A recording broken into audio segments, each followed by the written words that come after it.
Hello les amis, j'espère que vous allez bien et j'ai le plaisir de vous retrouver aujourd'hui pour une nouvelle vidéo. Comme vous avez pu le voir, il s'agira de mon point lecture de janvier 2023, donc le premier point lecture de cette année. Personnellement, je trouve que j'ai assez bien commencé l'année. J'ai lu 8 livres et sur ces 8 livres, j'ai eu un coup de cœur et aucune déception. Donc c'est parti, je vous présente tout ça. Alors je vais commencer directement par le coup de cœur. Il s'agit du tome 4 de Gardien des Cités Perdues, Les Invisibles de Shannon Messenger aux éditions Lumen. Donc là, ça a été un énorme coup de cœur. Ici, on suit Sophie, qui est une jeune femme qui est très intelligente. Elle a sauté des classes, mais elle ne se sent pas à sa place parmi les étudiants ou même dans notre univers, on va tout simplement dire. Et en plus, elle entend tout ce que les gens pensent, donc c'est intenable, jusqu'au jour où elle va rencontrer un jeune homme qui va lui dire qu'elle n'est peut-être pas humaine, mais qu'en fait, elle vient d'un autre monde, un monde fantastique, et il va lui faire découvrir ce fameux monde. Voilà pour le bref résumé, ça c'était du tome 1, parce que bien entendu dans le tome 4, on est déjà bien loin de cela. Moi j'adore toujours autant cet univers, la couve est sublime comme vous pouvez le voir. Et ce que j'aime bien, c'est le tournant qu'a pris l'histoire qui est plus sombre. Dans ce tome après, on fait des nouvelles découvertes, on apprend encore plus sur l'univers, sur d'autres facettes, ça me plaît. Et aussi on a des nouveaux personnages que j'ai beaucoup aimés. Et Sophie, bah, elle va toujours devoir... on voit son évolution en fait, et puis qu'elle cherche à... Il y a des menaces qui planent en fait sur elle, qu'elle essaye de résoudre. Et voilà, j'ai pas vu venir les révélations. Moi, je trouvais qu'on allait de rebondissement en rebondissement. C'était vraiment... J'étais prise dedans en fait parce que c'est quand même une belle pavasse. Et le dénouement final, ben, je l'avais pas vu venir. En fait, que j'avais... Au départ, on nous apprend déjà un certain élément. Tout au long du livre, j'y pensais, j'essayais de trouver qui pouvait provoquer ça, ou bien... Voilà. Mais j'ai pas vu juste et je me suis trompée. Et quand je suis arrivée à la fin, ben... Oh mon dieu. Et oh, j'étais sur des fesses et là j'ai juste envie de lire la suite. Alors, après, c'est un livre, comme je vous dis, c'était une belle pavasse, mais je l'ai lu rapidement, personnellement, je trouve. Il fait plus de 655 pages. Il est écrit quand même, ça reste un style assez jeunesse, hein, même si moi je dirais que là on est plus sur un tournant young adulte. Mais c'est écrit assez grand, assez aéré, comme vous pouvez le voir, ça se lit très rapidement. Et comme je vous dis, si vous ne connaissez pas cette saga, mais allez-y, je suis sûre que ça vous plaira. Surtout si vous avez mis Harry Potter, ces choses-là, parce que moi j'ai l'impression de repartir en fait dans mon adolescence et de me revoir lors de ma lecture d'Harry Potter, et je suis à fond dedans. J'ai également lu 12 chiens pour Noël de Lizzie Shane aux éditions, je crois que c'est de Noyelles. Je vais juste contrôler pour être sûre parce que je l'ai acheté sur France Loisirs, mais oui là c'est l'édition de Noyelles. Donc ici on va suivre Ali qui revient de New York pour passer Noël chez ses grands-parents qui ont un refuge pour chiens. Et là ils vont en fait apprendre que la commune arrête les subventions pour le refuge et qu'ils ont jusqu'à la fin de l'année pour placer leurs 12 pensionnaires car après c'est terminé. Alors Ali elle n'est pas très d'accord avec cette décision. Mais elle pourrait peut-être compter sur l'aide de Ben, le conseiller municipal Ronchon, pour l'aider et peut-être éventuellement sauver le refuge ou au moins placer ses pensionnaires. Voilà. Donc là c'est un livre auquel j'ai mis 7 sur 10. Alors c'était une belle histoire, regardez en plus la couverture elle est super sympa avec les chiens. Là aussi comme effet, l'effet qu'ils ont fait avec les petites pattes c'est super sympathique. Moi j'ai bien aimé ma lecture, c'était sympa, on était dans l'ambiance Noël. Bien entendu, vous vous en doutez, il va y avoir une romance, hein. Là je ne spoil personne entre Ali et Ben. Les chiens, j'ai trouvé certains des chiens complètement loufoques, il y a des moments c'était sympa, je rigolais, c'était vraiment cool. Et j'étais dans cette ambiance un peu Noël, encore, pour dire qu'on a commencé l'année, j'étais encore dans cette ambiance Noël, neige, tout ça, c'était sympa. Et il y a quand même des beaux passages dans ce livre. Et la narration multiple aussi nous permet de comprendre le point de vue de nos deux personnages. Parce que si on n'avait que le point de vue d'Ali, on peut se dire mais Ben en fait c'est un gros ronchon, il est tout le temps en train de râler, il est pas sympa. Et en fait en ayant le point de vue de Ben et de voir justement ce qu'il pense et pourquoi est-ce qu'il fait ça, ça change tout, j'ai envie de vous dire. Après je lui ai enlevé des points parce que personnellement, alors je vais être claire, c'est un livre que j'ai pas pu enchaîner. C'est-à-dire que je lisais un ou deux chapitres et après fallait que j'arrête, je pouvais pas continuer en fait, parce que je sais que si j'avais tout lu d'un coup, peut-être que je me serais ennuyée ou je sais pas. Mais je pouvais pas l'enchaîner comme ça, il fallait que je fasse des pauses régulièrement. Et personnellement, j'ai trouvé aussi qu'il y avait des longueurs, donc c'est pour ça que j'ai enlevé des points. Après, c'est un livre, il fait quand même 350 pages, ça va, il est pas énorme, mais voilà, et puis il est écrit assez grand aussi. Mais malgré ça, j'ai quand même eu du mal. Regardez. Ouais, j'ai eu du mal, je sais pas pourquoi. C'est peut-être à cause des longueurs que je me suis dit que j'avais peut-être besoin d'arrêter là, parce que si j'avais enchaîné, je me serais vraiment ennuyée. Et je l'aurais encore plus mal. Je pense que là, ça aurait peut-être été une déception, mais lu comme ça allait bien. Je le prenais petit bout par bout. Et franchement, je pense que c'est une bonne lecture en période de fête, surtout si vous aimez les chiens et la romance. J'ai également lu La guerre des clans, le cycle 6, le livre 3, Éclat de ciel, d'Erhunter aux éditions Pocket Jeunesse. Donc là, on va continuer à suivre Nuage d'Aulne. Et bien entendu, il y a toujours des menaces qui vont planer sur les clans, dont une assez grosse menace qui menace vraiment tous les clans autour du lac. Et pour lutter, il va peut-être falloir que les clans s'unissent, car sinon, on va dire que leur avenir est en jeu. Voilà. Là, c'est un livre que j'ai mis 9 sur 10. Alors, l'histoire, elle est prenante. Il y a de très bons rebondissements que je n'avais pas vu venir. Et surtout, ce cycle a un côté vraiment très sombre. Alors, je trouvais déjà que le 5 prenait un tournant plus sombre. Mais celui-ci encore plus, parce que on est toujours dans une narration multiple. Alors, on va suivre des personnages et certains évoluent dans des conditions où, franchement, ça fait peur. Vraiment. Il y a des scènes qui sont décrites, mais oui, je pense que dans les premiers cycles on n'aurait pas vu ça, alors ce tournant sombre me plaît bien. Et là on suit non seulement Nuage d'Aulne, mais on suit d'autres personnages que je ne vous révélerai pas pour ne pas vous spoiler, mais ça amène une dynamique, et en même temps certains chapitres, quand on sait où c'est qu'on est, ça nous fait frissonner, de se dire ouh, qu'est-ce qui va nous se passer là. Et il y a eu des grosses révélations, alors franchement... J'avais imaginé pas mal de trucs là aussi, mais j'ai pas vu venir la chose, et là aussi j'étais sur les fesses. Et le dénouement final était juste hypant. Je l'ai dévoré. Franchement, ce tome-ci, je l'ai dévoré. Et je me demande ce qui va se passer pour le reste du cycle, franchement, parce que là, c'était du lourd.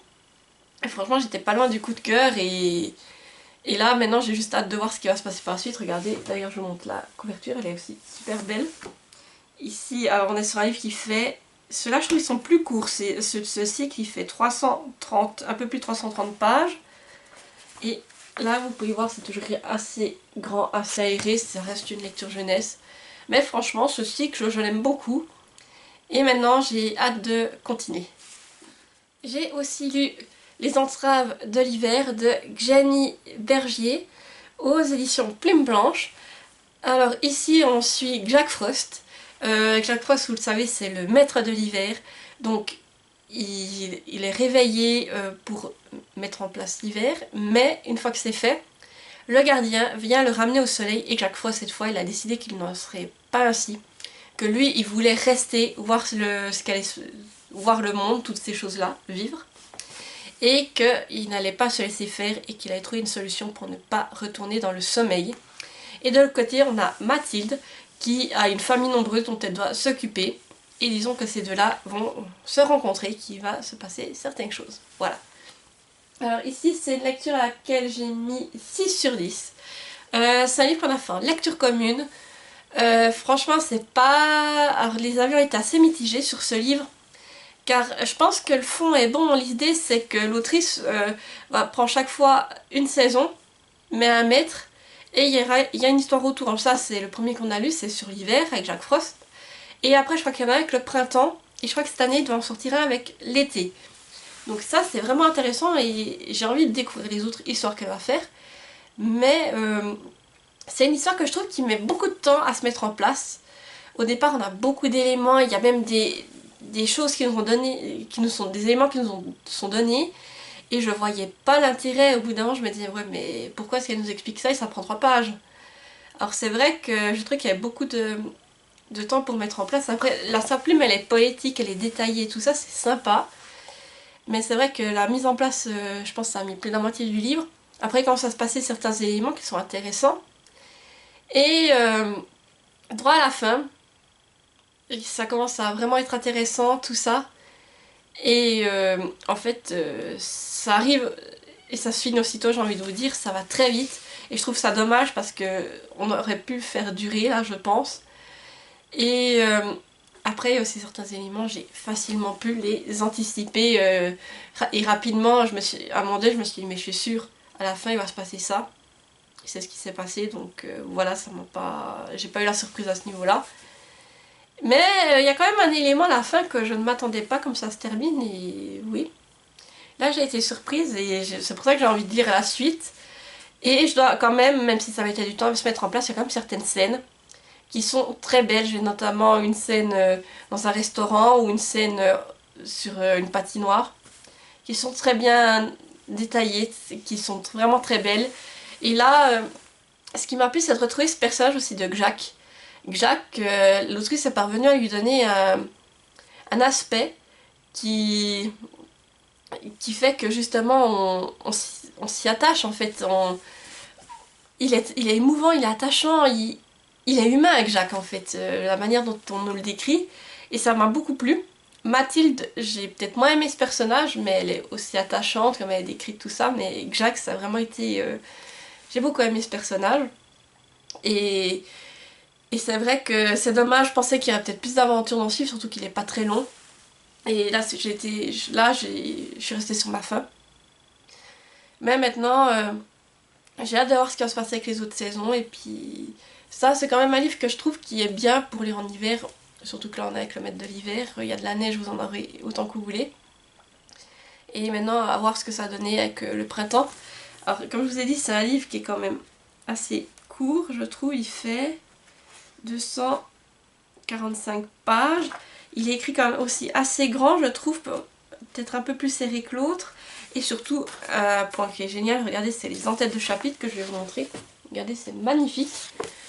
Après aussi, heureusement que c'était peut-être fait en lecture commune, parce que celui-là, une fois que j'arrivais au quota de pages qu'on s'était imposé, j'arrêtais parce que peut-être que là, il y a des fois, quand vous êtes en lecture commune, vous arrivez au quota de pages et vous vous dites, mais zut, j'aimerais avoir la suite.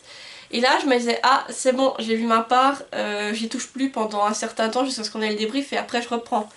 Et ces pauses, c'était peut-être bienvenu parce que je pense pas que j'aurais pu aussi le lire d'une traite, parce que le fait qu'il y ait ces longueurs, là aussi ça m'a freiné. Voilà pourquoi je lui ai mis du coup 6 sur 10. Pas une déception, une belle découverte, mais il y a quand même des bémols. J'ai aussi lu Hérésie, le tome 1 de Yves Roumiguieres aux éditions La Grande Vague. Donc je remercie encore la maison d'édition pour l'envoi de ce service presse. Alors là, on suit Eve. Eve qui s'apprête à faire une grosse révélation à son mari. Elle a un peu peur, on va dire, car elle va non seulement devoir expliquer à son mari que ça fait un certain nombre d'années qu'elle vit là, même des centaines d'années qu'elle est sur Terre, et lui expliquer pourquoi, qu'est-ce qu'elle a fait à l'époque, et pourquoi est-ce qu'elle lui réveille maintenant, parce que il se pourrait bien qu'il y ait une association qui soit assez trousse et que sa famille soit en danger. Donc voilà pour l'histoire. Ça, c'est une lecture que j'ai beaucoup appréciée, franchement. C'est la maison d'édition qui me l'a envoyé comme ça, sans que je le demande, en me disant que ce serait dans mon style de lecture, et là, ils se sont vraiment pas trompés. J'ai mis la note de 9 sur 10. C'était vraiment une histoire prenante. Il y a vraiment deux parties dans cette histoire. Une partie plus, on va dire, où Eve raconte son histoire, ce qui y est arrivé, pourquoi est-ce qu'elle a fait certains choix, ces choses-là. Et là, dans cette partie-là, on vogue entre notre époque et justement les différentes vies qu'a eu Eve. Et j'ai beaucoup aimé ce switch entre les époques, c'était vraiment sympa. Et surtout, on s'attache aussi beaucoup à Eve. Et après, on a une deuxième partie qui est plus action, on va dire, qui se passe pas mal de choses. Et là, Eve, elle prend un côté beaucoup plus sombre, elle fait presque peur par moments. Et c'est ça qui m'a plu, on a un même personnage, plusieurs facettes, mais même si elle a un côté qui fait peur, on y est quand même attaché et on se dit, ah mais j'espère qu'elle va revenir comme elle était, parce que c'était vraiment quelqu'un qui était bien. Et dans ce livre, il y a de grosses révélations aussi, ça m'a beaucoup plu, j'étais à fond dedans. j'enchaînais les chapitres en fait pour tout vous dire. Et le dénouement final, il est vraiment inattendu, il y a des choses que j'avais pas vu venir, tout ça. Et la plume d'auteur, je l'ai trouvée prenante, bien détaillée. Et ce qui m'a beaucoup plu aussi dans ce livre, c'est qu'en fait on est dans une version fantastique mais un peu atypique. On part, c'est pas des vampires, des loups-garous, tout ça, c'est totalement autre chose. Je vous laisserai le découvrir, ça vaut vraiment le coup. Et moi, c'est vraiment une lecture, ça l'a fait. Maintenant j'ai juste envie de lire le tome 2 parce que vu comme ça se termine, il faut que je sache la suite, franchement. C'était super bien et si vous aimez le fantastique et que vous avez envie d'avoir de l'aventure, du suspense, tout ça, je vous recommande cette lecture. J'ai également lu Chronique de Séphar pour l'amour d'une reine d'Elodie Morgan aux éditions L'Alsacienne Indépendante. Donc là on est dans un univers totalement fantasy, on va suivre des êtres mi-humains, mi-animaux. Et là notamment on suit Kitra qui est la guérisseuse. Elle est en train de préparer ses remèdes lorsqu'on lui apprend qu'il faut qu'elle vienne au chevet de la reine, car celle-ci en fait est endormie et elle est apparemment prisonnière d'un espèce de sortilège où c'est qu'elle n'arrive pas à se réveiller. Mais Kitra va peut-être découvrir justement que la personne qui a jeté ce sortilège à la reine pourrait peut-être mettre en péril tout l'univers de Séphar. Voilà. Donc là on est sur un recueil de nouvelles, je lui ai mis la note de 9 sur 10. Je remercie encore la maison d'édition pour lancer ce service presse. Regardez la couverture, elle est magnifique, je la trouve vraiment sublime et l'intérieur du livre, je ne vous en parle même pas.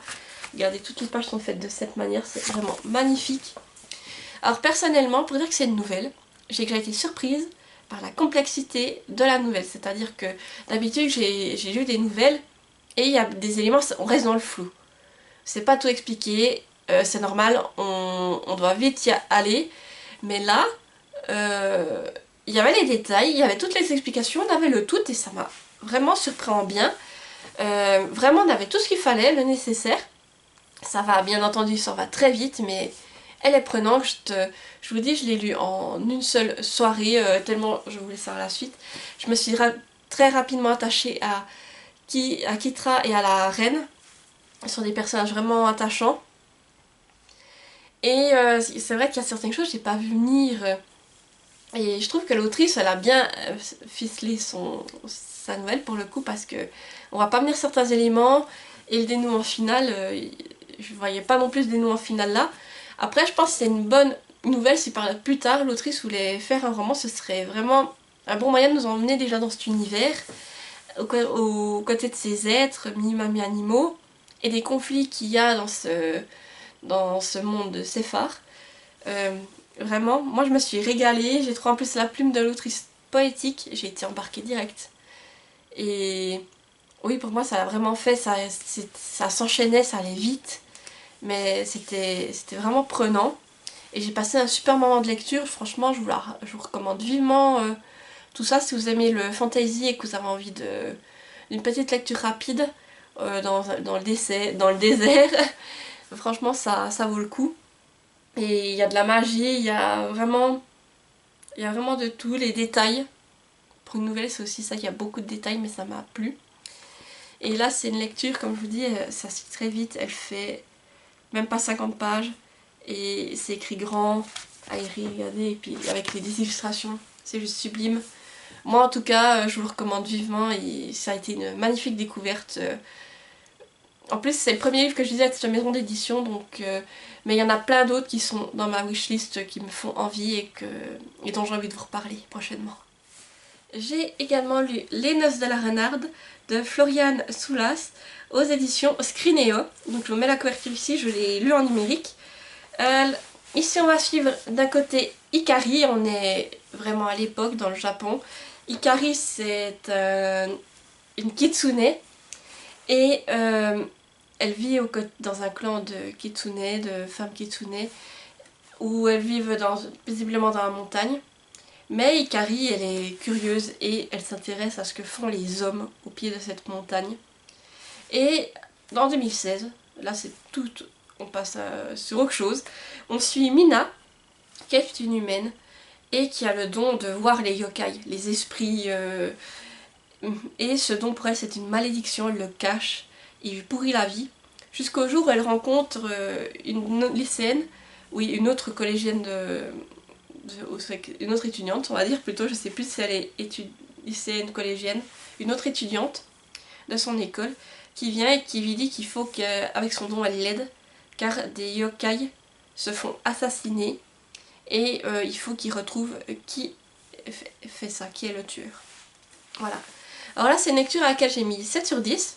C'était vraiment une histoire intéressante, j'ai beaucoup aimé cette double narration. Alors il y a des moments où suit Ikari dans, je crois que c'est en 1400 et quelques, et après on revient en 2016 avec Mina. Et on est vraiment sur un concept double narration, double temporalité, ça m'a beaucoup plu de voyager de l'un à l'autre. Et surtout, ce que j'ai beaucoup aimé, c'est découvrir un peu le vocabulaire japonais. J'ai appris beaucoup de termes en lien notamment avec les yokai, ou des éléments typiquement japonais.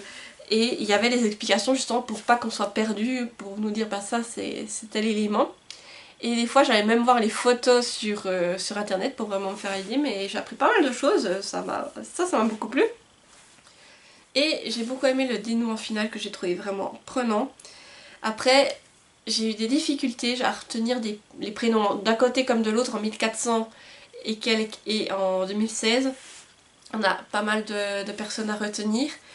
Et des fois les noms s'en mêlaient un peu, donc je m'en mêlais les pinceaux au niveau des personnages en me disant mais c'est qui celui-là? Et j'arrivais pas vraiment à comprendre pleinement l'histoire, ce qui se passait, parce qu'il fallait resituer le personnage, tout ça. Et oui, là j'ai pas mal de mal avec les prénoms. Après je me suis trouvé qu'il y a des longueurs par moment, oui. Il y avait pas quand même des longueurs de mon point de vue. Et alors au départ, je vous avoue que c'est vrai que je savais pas du tout le lien je me suis dit, il y a un lien entre ce qui se passe en 1400 et en 2016. Mais j'arrivais pas à mettre le doigt dessus, et tout d'un coup, il y a eu un élément déclencheur, je me suis dit, mais c'est ça. Et j'ai pu facilement anticiper certains éléments de l'histoire, notamment découvrir qui était le fameux meurtrier. Ça, je l'ai facilement anticipé, et c'est vrai que ça m'a enlevé un peu des révélations, mais je pense que c'est une bonne lecture, en plus en période hivernale, parce que comme on est dans une montagne enneigée, tout ça, ça passe bien. Et si vous aimez aussi tout ce qui est un peu culture japonaise, et que vous voulez en apprendre plus aussi sur ça, je vous le recommande. Et ma dernière lecture de janvier, ça aurait été En scène, le tome 5 de Kuvi aux éditions Kurokawa. Donc là on continue de suivre Kanade, qui a commencé la danse classique et qui découvre un peu les hauts et les bas de cette discipline. Voilà. Là c'est aussi le résumé du tome 1, parce que je ne vais pas vous résumer ce tome pour vous spoiler. Alors là c'est un livre, j'ai mis 9 sur 10. J'ai trouvé l'histoire prenante, il y a toujours des thèmes qui sont abordés que je trouve vraiment d'actualité. Dans celui-ci on aborde notamment le thème de comment se remettre d'une blessure que l'on s'est fait justement en pratiquant son sport, ou les difficultés qu'on peut rencontrer avec ses parents, les mésententes qu'on peut rencontrer avec ses parents. Sinon, ici dans ce tome, il y a l'histoire de la danse classique qui est abordée, et c'est vrai qu'il y a des choses que j'ai appris, que je ne savais pas, que je me disais ah ouais c'est intéressant. Alors j'ai appris pas mal de choses sur la danse classique avec ce tome, et les illustrations sont toujours aussi magnifiques et surtout réalistes. On a vraiment l'impression d'y être, ça me plaît beaucoup. Et là, le dénouement final, il me donne juste envie de continuer, de prendre le prochain tome et d'y aller. Franchement, c'est un manga que j'aime beaucoup, qui me plaît. Et c'est simple, et là en plus, je trouve que ça passait bien, ça se lit vite. Pour vous montrer, regardez les dessins, regardez comme c'est beau. Ça, vraiment, je suis transportée. Alors après, je vous avoue que c'est un manga, vous me direz, ça se lit vite. Oui, théoriquement. Sauf que moi, il m'a quand même fallu plusieurs jours pour le lire, parce que chaque fois, je m'attarde en fait sur les dessins que je trouve tellement beaux. Je m'attarde et il faut que je regarde les détails, voir tout ça. Alors je peux passer plusieurs minutes sur un dessin, mais il faut que j'observe tout ça tellement je trouve ça magnifique, et voilà, ça me plaît. Là, j'ai absolument aucun point négatif à dire sur ce manga, ça m'a beaucoup plu et j'ai juste hâte de le continuer. Voilà les amis, j'arrive au bout de ce point lecture. N'hésitez pas à me dire en commentaire aussi ce que vous avez vu, ce que vous avez lu durant ce mois, si vous avez des coups de cœur ou des déceptions, ou si vous avez aussi lu certains de ces livres. Pour le mois prochain, eh bien, je vais continuer de la carte des clans. Il y aura aussi les services presse et je vais aussi essayer d'avancer un peu dans mon dégommage de pales 2023. Donc vous verrez tout ça au fur et à mesure. Février c'est un petit mois, mais si j'arrive à lire 8 livres comme ce mois, je serai super contente. Et surtout ça montrerait que je suis bien lancée pour cette année et que là je prends le bon rythme pour arriver aux 100 livres lus à la fin 2023. Voilà, si cette vidéo vous a plu, n'hésitez pas à mettre un petit pouce en l'air pour me soutenir, à vous abonner. Et pour ne pas rater mes vidéos, n'oubliez pas d'activer la petite cloche. Sinon, si vous êtes trop timide pour laisser un commentaire, comme d'habitude, mettez-moi un emoji. Mettez-moi un emoji, là, comme c'est le point lecture, on va dire, j'ai beaucoup parlé d'hiver, encore de neige, tout ça. Mettez-moi l'emoji flocon de neige pour me dire que vous êtes resté jusqu'au bout. Et moi je vous dis à bientôt pour une nouvelle vidéo. Portez-vous bien. Bye bye.